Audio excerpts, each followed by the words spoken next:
আমার প্রিয় ছাত্রছাত্রী, আশা করি তোমরা সকলে ভালো আছো, সুস্থ আছো। বারোয়ার মডেল স্কুলের ই-লার্নিং ক্লাস নিয়ে আমি আজ আবার চলে এসেছি তোমাদের সামনে। আমি আজকে ক্লাস 4-এর বাংলা ব্যাকরণ পড়াবো। বাংলা ব্যাকরণ আমি আগের দিন শুরু করেছিলাম। আমি যে চ্যাপ্টারটি শুরু করেছিলাম সেটি তোমাদের পাঠ্যপুস্তকের সেকেন্ড চ্যাপ্টার, ধ্বনি ও বর্ণ প্রকরণ, তাই তো? ধ্বনি ও বর্ণ প্রকরণ। তো এই চ্যাপ্টারটি পড়ানোর সময় আমি বলেছিলাম যে মূলত দুটি বিষয় নিয়ে আমরা আলোচনা করব। একটি হচ্ছে ধ্বনি এবং অপরটি হচ্ছে বর্ণ। তো আমরা আগের দিন যে বিষয়টি নিয়ে আলোচনা শুরু করেছিলাম সেটি হচ্ছে ধ্বনি। তো আশা করি আগের দিনের আলোচনা সবার কাছে পরিষ্কারভাবে বোঝা গেছে। তো তবুও আমি আজকে আলোচনা যাবার আগে আমি একবার আগের দিনের সংক্ষিপ্ত সার করে নিই, তাহলে আমার সাথে সাথে তোমরাও একবার মনে মনে রিভাইজ করে নিতে পারবে। এবং আমি আবার সকলকে বলবো যে পাঠ্যপুস্তকের সাথে যেন অবশ্যই খাতা এবং পেন সাথে থাকে। ওকে, তো ধ্বনি আমরা আলোচনা করেছিলাম ধ্বনি। তো ধ্বনি আলোচনা প্রসঙ্গে আমরা বলেছিলাম ধ্বনির মূলত দুটি ভাগ, স্বরধ্বনি এবং ব্যঞ্জন ধ্বনি। তো আমরা যে বিষয়টি আগের দিন আলোচনা করেছি সেটি হচ্ছে স্বরধ্বনি, তাই তো? স্বরধ্বনি, স্বরধ্বনি দুটি ভাগ আমরা আলোচনা করেছি। একটি হচ্ছে মৌলিক স্বরধ্বনি এবং অপরটি যৌগিক স্বরধ্বনি। মৌলিক স্বরধ্বনি কোনগুলি? যে স্বরধ্বনিগুলি অপর স্বরধ্বনির সাহায্য ছাড়া উচ্চারিত হয় তাকে মৌলিক স্বরধ্বনি বলে। যেমন অ, আ, রস্বই, রস্ব, এ, ও। আর যে স্বরধ্বনিগুলি দুটি স্বরধ্বনি একত্রিত হয়ে উচ্চারিত হয় তাকে যৌগিক স্বরধ্বনি বলে। যেমন ওই, ও প্লাস হর্ষই একত্রিত হয়ে উচ্চারিত হয়েছে তাই এটি একটি যৌগিক স্বরধ্বনি। আবার ও প্লাস হর্ষ একত্রিত হয়ে উচ্চারিত হচ্ছে তাই এটি আরেকটি যৌগিক স্বরধ্বনি। ওকে, তো আপাতত দেখো এই যে স্ট্রাকচারটা, এই স্ট্রাকচারটা নিয়ে আশা করি কারোর কোনো সমস্যা নেই। তাহলে আমি আজকের পড়ানোর অংশে চলে যাচ্ছি। আমরা স্বরধ্বনি দুটি শ্রেণীবিভাগ করেছি, একটি মৌলিক স্বরধ্বনি এবং অপরটি যৌগিক স্বরধ্বনি, তাই তো? আজকে আমরা আবার স্বরধ্বনির আরো দুটি শ্রেণীবিভাগ পড়ব। সেগুলি কি?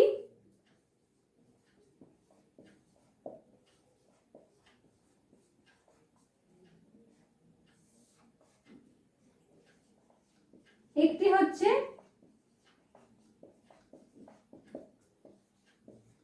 হ্রস্বস্বর এবং অপরটি হচ্ছে দীর্ঘস্বর। ঠিক আছে, এই যে স্বরধ্বনি শ্রেণী বিভাগটি হ্রস্বস্বর এবং দীর্ঘস্বর, এই শ্রেণী বিভাগটি কিসের ভিত্তিতে? এই শ্রেণী বিভাগটি হচ্ছে উচ্চারণের সময়কালের ভিত্তিতে। ওকে, যে স্বরধ্বনিগুলি উচ্চারণ করতে কম সময় লাগে সেগুলিকে বলা হচ্ছে হ্রস্বস্বর। সেগুলি কোনগুলি? সেগুলি হচ্ছে অ, রস্বই, রস্ব, রি।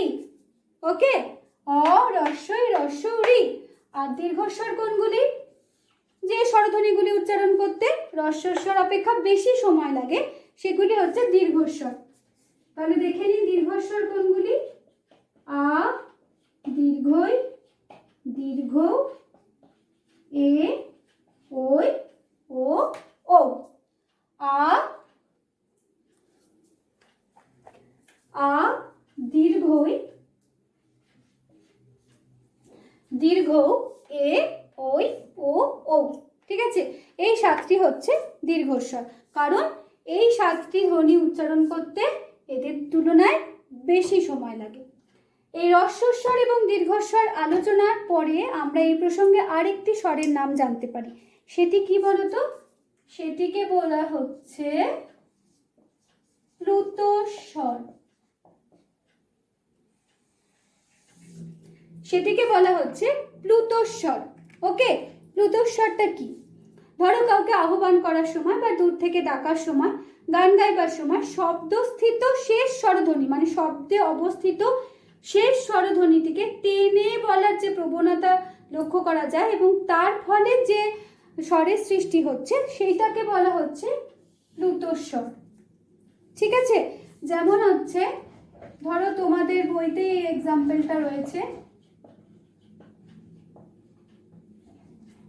যদু হে।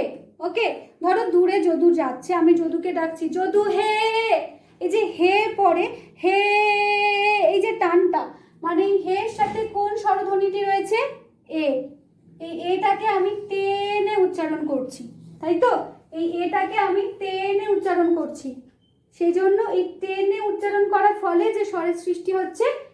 কি বলছে? প্লুতস্বর।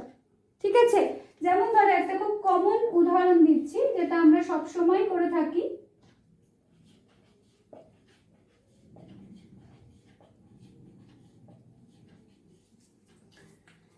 ও মা, আমরা মাকে অনেক সময় ডাকি না জোরে চিৎকার করে, মা। এই যে তার মানে কি, ময়ের সাথে যে ধ্বনিটি রয়েছে সেটি কি? আ। যে স্বরধ্বনিটি রয়েছে সেটি হচ্ছে আ। তার মানে এটা শব্দের শেষে অবস্থিত স্বরধ্বনি আ। এই আটাকে যে আমি টেনে উচ্চারণ করলাম আ, এর ফলে এই টেনে উচ্চারণ করার প্রবণতাটিকে বলা হচ্ছে প্লুতস্বর। বোঝা গেল? তাহলে এই পর্যন্ত আমরা কি শিখলাম না, উচ্চারণের সময়কাল অনুযায়ী স্বরধ্বনিকে দুটি ভাগে ভাগ করা হয়। একটি হচ্ছে হ্রস্বস্বর, যেটি উচ্চারণ করতে কম সময় লাগে। অপরটি হচ্ছে দীর্ঘস্বর, যেটি উচ্চারণ করতে, যে স্বরধ্বনিগুলি উচ্চারণ করতে বেশি সময় লাগে। এই হ্রস্বস্বর এবং দীর্ঘস্বর ছাড়াও আরেকটি যে স্বর সম্পর্কে আমরা জানছি সেটিকে বলা হচ্ছে প্লুতস্বর। কাউকে দূর থেকে ডাকার সময়, গান গাইবার সময় বা কান্নার সময় যে শব্দস্থিত অর্থাৎ শব্দে অবস্থিত শেষ যে স্বরধ্বনি সেটাকে টেনে বলার যে প্রবণতা, সেইটিকে বলা হচ্ছে প্লুতস্বর। এই পর্যন্ত বোঝা গেছে? এবার আমরা চলে যাব স্বরধ্বনির আরেকটি ভাগে। সেটি কি না, উচ্চারণ স্থান অনুযায়ী নাম। ওকে, স্বরধ্বনিগুলিকে আবার উচ্চারণ স্থান অনুযায়ী নামকরণ করা হয়েছে। আমি আগের দিন তোমাদের একটি বিষয় পড়িয়েছিলাম না, আলোচনা করেছিলাম তো, বাকযন্ত্র। বাকযন্ত্র নিয়ে আগের দিন আলোচনা করেছিলাম। বাকযন্ত্র কি বলেছিলাম? যে ধ্বনি উচ্চারণের সময় মুখের ভিতরে বিভিন্ন অংশগুলির প্রাধান্যের ফলে ধ্বনি উচ্চারিত হয়, তাই তো? এই যে মুখের ভিতরের বিভিন্ন অংশগুলিকে একত্রে বলা হচ্ছে বাকযন্ত্র। মনে রাখার সুবিধার জন্য আমি বলেছিলাম এটিকে কি? কথা বলার যন্ত্র। তো এই বাকযন্ত্র আমাদের, তার মানে বোঝা যাচ্ছে যে একই ধ্বনি মানে আলাদা আলাদা ধ্বনি মানে উচ্চারণ করার সময় নিশ্চয়ই একই অংশের প্রাধান্য হয় না। স্বরধ্বনির ক্ষেত্রেও তাই। অ বা আয়ের ক্ষেত্রে যে অংশের প্রাধান্য পরিলক্ষিত হয় বা যেখান থেকে অ বা আ উচ্চারিত হচ্ছে, ও সেখান থেকে নাই উচ্চারিত হতে পারে, ও সেখান থেকে নাই উচ্চারিত হতে পারে, এ সেখান থেকে নাই নিশ্চয়ই উচ্চারিত হতে পারে। তো এই যে উচ্চারণের বিভিন্ন স্থান এবং উচ্চারণের স্থান অনুযায়ী আবার এদের বিভিন্ন নামকরণ করা হয়েছে। ঠিক আছে, তো তোমাদের বইয়ের পেজ নাম্বার 6 পাতার নাম্বার 6-তে এই বিষয়টি খুব সুন্দর করে দেখো, একটি বক্সের আকারে তুলে ধরা হয়েছে। হ্যাঁ, ধ্বনির নাম, উচ্চারণ স্থান এবং উচ্চারণ স্থান অনুযায়ী তাদের নাম।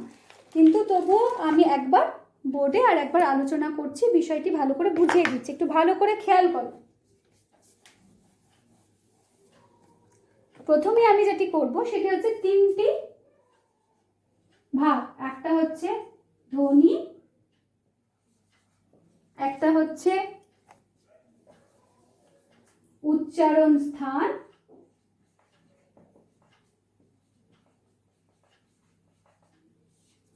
এবং আরেকটি হচ্ছে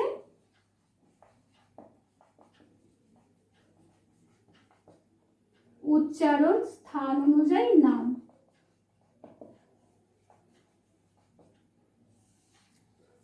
তিনটি কি ভাগ করলাম? ধ্বনি, উচ্চারণ স্থান এবং উচ্চারণ স্থান অনুযায়ী নাম। ঠিক আছে, তাহলে প্রথমে ধ্বনি লিখলাম আমি অ আ। দেখো ভালো করে, অ আ, এদের উচ্চারণ স্থান কোথায়? কণ্ঠ এবং জিহ্বা মুখ। ঠিক আছে, কণ্ঠ প্লাস জিহ্বা মুখ। পরের ধ্বনি হচ্ছে কি? রস্বই। ওকে, পরের ধ্বনি হচ্ছে রস্বই। রস্বইয়ের উচ্চারণ স্থান তালু প্লাস জিহ্বার মধ্যভাগ। তালু প্লাস জিহ্বার মধ্যভাগ। ঠিক আছে, তাহলে অ আয়ের উচ্চারণ স্থান কণ্ঠ প্লাস জিহ্বা মূল, আর রস্বইয়ের উচ্চারণ স্থান তালু প্লাস জিহ্বার মধ্যভাগ। হর্ষ, ওষ্ঠ প্লাস অধর। হর্ষের উচ্চারণ স্থান কি? ওষ্ঠ প্লাস অধর। এ এদের উচ্চারণ স্থান কি? এ এ। এদের উচ্চারণ স্থান হচ্ছে কণ্ঠ প্লাস তালব্য। ঠিক আছে, এ এ। এদের উচ্চারণ স্থান হচ্ছে কণ্ঠ প্লাস তালব্য। আর ও, ও এর উচ্চারণ হচ্ছে কণ্ঠ প্লাস ওষ্ঠ। তাহলে কি ধ্বনির নাম অ আ, উচ্চারণ স্থান কণ্ঠ প্লাস জিহ্বামূল। হ্রস্ব এর উচ্চারণ স্থান তালু প্লাস জিহ্বার মধ্যভাগ। হ্রস্ব এর উচ্চারণ স্থান ওষ্ঠ প্লাস অধর। এ এর উচ্চারণ স্থান কণ্ঠ প্লাস তালব্য। ও এর উচ্চারণ স্থান কণ্ঠ প্লাস ওষ্ঠ। এবার দেখি উচ্চারণ স্থান অনুযায়ী এদের নামকরণটা কি হয়েছে। কণ্ঠ প্লাস জিহ্বামূল, ওকে। অ আ, অ আর আ কি বলা হচ্ছে এদের? কণ্ঠধ্বনি। ঠিক আছে, অ আর আকে কি বলা হচ্ছে? কণ্ঠধ্বনি। ওকে। হ্রস্বই তালু প্লাস জিহ্বার মধ্যভাগ,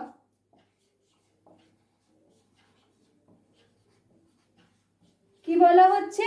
তালব্য ধ্বনি। কি বলা হচ্ছে? তালব্য ধ্বনি। ঠিক আছে, হর্ষ ওষ্ঠ প্লাস অধর,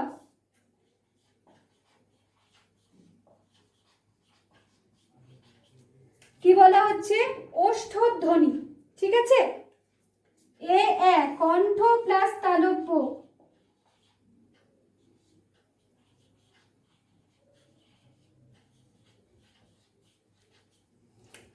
কি বলছি? কণ্ঠ তালব্য ধ্বনি। ঠিক আছে, এ এ এর উচ্চারণ স্থান কণ্ঠ প্লাস তালব্য, তাই এর নামকরণ হয়েছে কণ্ঠ তালব্য ধ্বনি। আর ও এর উচ্চারণ স্থান হচ্ছে কণ্ঠ প্লাস ওষ্ঠ, এটির উচ্চারণ স্থান অনুযায়ী নাম হচ্ছে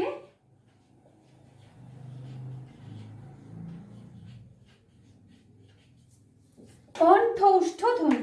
ঠিক আছে, এর উচ্চারণ স্থান অনুযায়ী কি নাম? কণ্ঠস্থ ধ্বনি। তাহলে বোঝা গেল ধ্বনির নাম, ধ্বনির উচ্চারণ স্থানগুলি আলাদা এবং উচ্চারণ স্থান অনুসারে ধ্বনিগুলির নামকরণ হয়েছে। এই পর্যন্ত হচ্ছে তোমাদের স্বরধ্বনি আলোচনা। তাহলে আজ আমি যে বিষয়টি পড়ালাম স্বরধ্বনি, সেটি একবার জাস্ট বলে দিই। স্বরধ্বনিকে উচ্চারণের সময়কাল অনুসারে দুই ভাগে ভাগ করা হয়েছে। একটি হচ্ছে হ্রস্বস্বর, যে স্বরধ্বনিগুলি উচ্চারণ করতে কম সময় লাগে, যেমন হচ্ছে অ, হ্রস্বই, হ্রস্ব ঋ। অপরটি হচ্ছে দীর্ঘস্বর, যে স্বরধ্বনিগুলি উচ্চারণ করতে অপেক্ষাকৃত বেশি সময় লাগে, যেমন হচ্ছে আ, দীর্ঘই, দীর্ঘ, এ, ওই, ও। এই হ্রস্বস্বর এবং দীর্ঘস্বর ছাড়াও আমরা পেলাম প্লুতস্বর। প্লুতস্বর কি না, কাউকে আহ্বান করার সময়, দূর থেকে ডাকার সময় বা গান গাইবার সময় শব্দস্থিত শেষ স্বরধ্বনিকে যে টেনে বলার প্রবণতা এবং তার ফলে যে ধ্বনির সৃষ্টি হচ্ছে তাকে বলছি প্লুতস্বর। ওকে, তারপরে আমরা কি পেলাম? এই স্বরধ্বনিগুলি এক একটি স্বরধ্বনি উচ্চারণ স্থান আলাদা আলাদা। তো সেই উচ্চারণ স্থান অনুযায়ী স্বরধ্বনিগুলিকে আবার 5টি ভাগে ভাগ করা হয়েছে। কণ্ঠধ্বনি, তালব্যধ্বনি, ওষ্ঠধ্বনি, কণ্ঠ তালব্যধ্বনি আর কণ্ঠস্থধ্বনি। ওকে, তো আমি তোমাদের সকলকে বলবো যে এই বিষয়টি কিন্তু খুব ভালো করে পড়তে হবে এবং মনে রাখতে হবে। এটি কিন্তু একদম মনে রাখার বিষয়, বুঝে নিয়ে মনে রাখার বিষয়। ধরো তোমাকে প্রশ্ন করা হলো যে একটি কণ্ঠধ্বনি মানে একটি এমন একটি স্বরধ্বনির নাম বলো যেটি কণ্ঠধ্বনি, কি হবে? দেখো তোমার উত্তর অ আ, উচ্চারণ স্থান অনুযায়ী কি? কণ্ঠধ্বনি। বা ধরো একটি স্বরধ্বনির নাম বলো যেটি হচ্ছে ওষ্ঠধ্বনি, কি হবে উত্তর? হ্রস্ব। কি করে? ওষ্ঠধ্বনি, এর উচ্চারণ স্থান ওষ্ঠ প্লাস অধর, কি বসে আছে এখানে? হ্রস্ব, তাই তো? তাই এই বিষয়টি কিন্তু খুব ভালো করে পড়ে মনে রাখতে হবে। ওকে, তো স্বরধ্বনির আলোচনা এই পর্যন্তই। তো আমরা স্বরধ্বনি আলোচনার সময় ধ্বনিকে মূলত যে দুটি ভাগে ভাগ করা হয়েছিল দেখেছিলাম, একটি স্বরধ্বনি এবং অপরটি ব্যঞ্জন ধ্বনি, তাই তো? তাহলে আমাদের স্বরধ্বনির আলোচনা এখানে শেষ হলো। এরপর আমরা জানবো ব্যঞ্জন ধ্বনি কাকে বলে।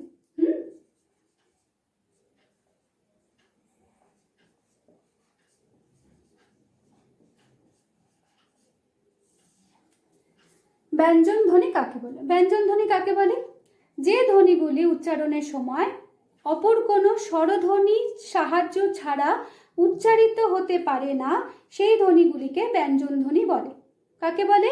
যে ধ্বনি উচ্চারণের সময় অপর কোনো স্বরধ্বনির সাহায্য ছাড়া উচ্চারিত হতে পারে না তাকে ব্যঞ্জন ধ্বনি বলে। যেমন ধরো ক, ক একটি ব্যঞ্জন ধ্বনি। ককে ভাঙলে কি পাবো? ক প্লাস অ, ক।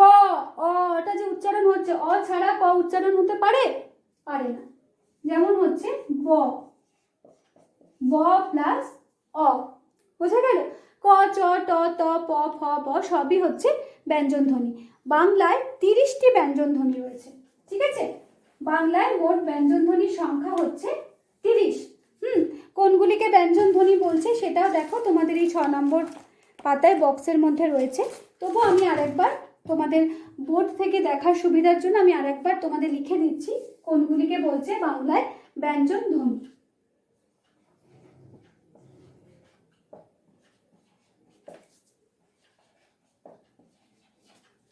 ক, খ, গ, ঘ, ঙ,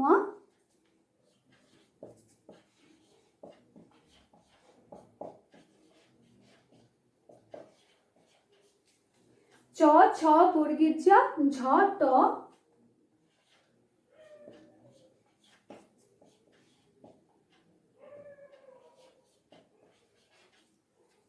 ঠ, ড, ঢ, ত, থ,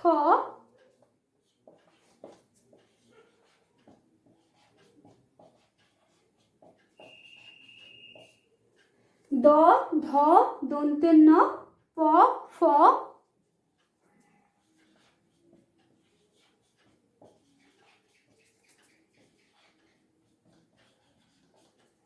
ব, ভ, ম, র, ল,